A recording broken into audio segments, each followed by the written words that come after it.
Hello and welcome to another AIC video. This video is not going to have an intro or an outro or anything like that because I'm recording in 4K. YouTube really likes 4K video, so we're going to see if this video does better as far as like how it gets referred and stuff. Because of that, we'll see. Anyways, this is an update on my 89 Wagoneer. As you can see, head is off. That's at the machine shop getting worked on right now. Got to do a lot of cleanup. Another thing you'll notice is missing is the exhaust manifold. That's in the garage. I'll show you that here in a second. But this is up super high because, as I trip on all my tools, I went ahead and replaced the rear main seal and the oil pan. Now I replaced the oil pan because I just felt like it. So the last time I did a rear main seal, the oil pan was stuck on so hard that I ended up bending it up pretty good before I was able to get it off, and then it just leaked constantly.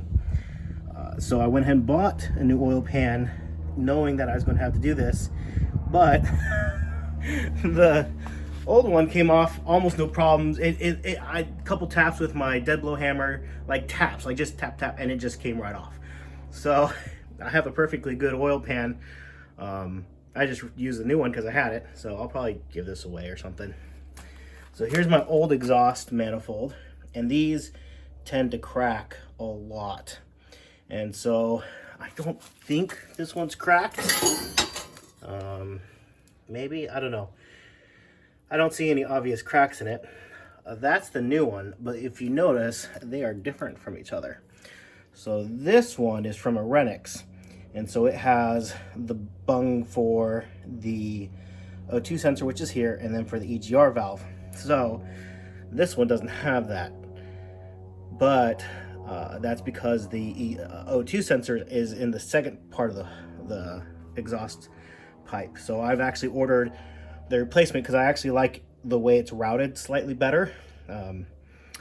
So I have some clearance issues with this hitting on the front drive shaft. So this lifts it up a little bit higher, or should, I hope, and give me some better clearance. We'll see. I'm going to be blocking off the EGR on the underside of the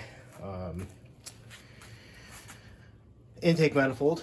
So I'll have to figure out, it's that right there. So I'll have to figure out something that'll go in there. So if you know of something that'll plug that up, let me know so I can do that. But yeah, that's what I've done so far.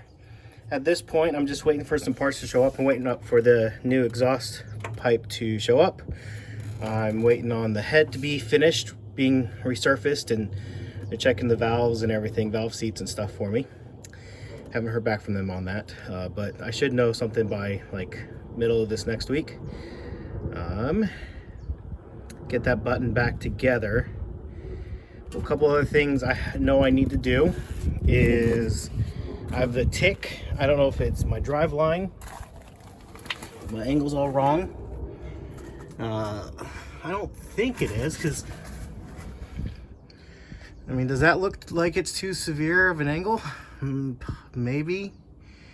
I'm also going to take off this skid plate because it really hangs down pretty low. So that's probably what I'm going to be doing right now, is taking that skid plate off. Once I have the engine back together, this is probably going to be, and it's running. I mean, if it's not running, then there's no point in this.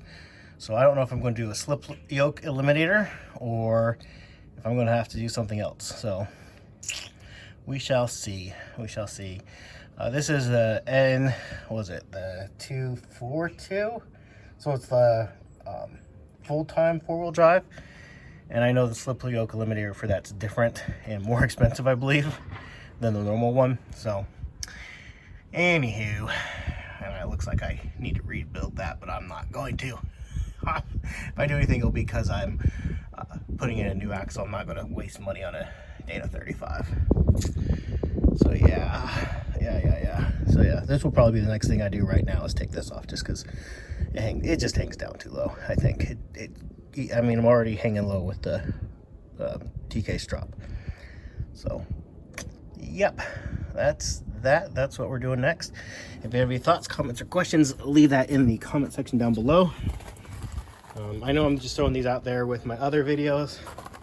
I'm tired of trying to manage a bunch of channels, so sorry if you're not interested in my Jeep content.